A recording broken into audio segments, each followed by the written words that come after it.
Maxwell நுண்கணித வடிவ சமன்பாடுகளை எழுதுக. நிலைமின்னியல் காஸ் விதிக்கான சமன்பாடு. Close line integral E dot d equal to q மூடப்பட்ட epsilon divide by epsilon naught. இதுக்கு ஒரு மதிப்புன்னு கொடுப்பாங்க. அதே மாதிரி மூடப்பட்ட பரப்புள்ள காந்தப்புலத்தின் பரப்பு தொகையீட்டு மதிப்பு சுழியாகும். இது வந்து V dot DS integral closed surface integral we dot D equal to 0. இதுக்கு ஒரு மதிப்பெண். அதே மாதிரி பாடை மின்காந்த உள்ளது வந்து க்ளோஸ் சர்ஃபேஸ் இன்டெக்ரல் டிஎல், அதாவது இங்கே டிஎல்ங்கும் போது லைன் இன்டெக்ரலை குறிக்கும்.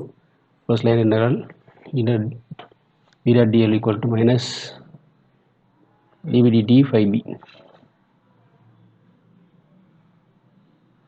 இதுக்கு ஒரு மதிப்பெண் உண்டு. அதே மாதிரி ஆம்பியர் மேக்ஸில் எப்படி உங்களுக்கு என்னன்னா இடப்பெயர்ச்சி மின்னோட்டத்தில் வரும். ஆம்பியர் விதி மாற்றி மின்னோட்ட வந்தால் அது மூடப்பட்ட பாதையை சுற்றியுள்ள காந்தப்புலத்தையும் அதே மாதிரி கடத்தும் மின்னோட்டம் மற்றும் இடப்பெயர்ச்சி மின்னோட்டையும் தொடர்புபடுத்துவது தான். இது close line B dot D equal to மினாட்டை மூடப்பட்ட ப்ளஸ் மினாட்டை epsilon d p d t integral we dot d. இதுக்கு வந்து 2 மதிப்பெண். இது ஒன்றரை கூட கொடுக்கலாம். இது உத்தேசமாக விதிக்கப்படும்.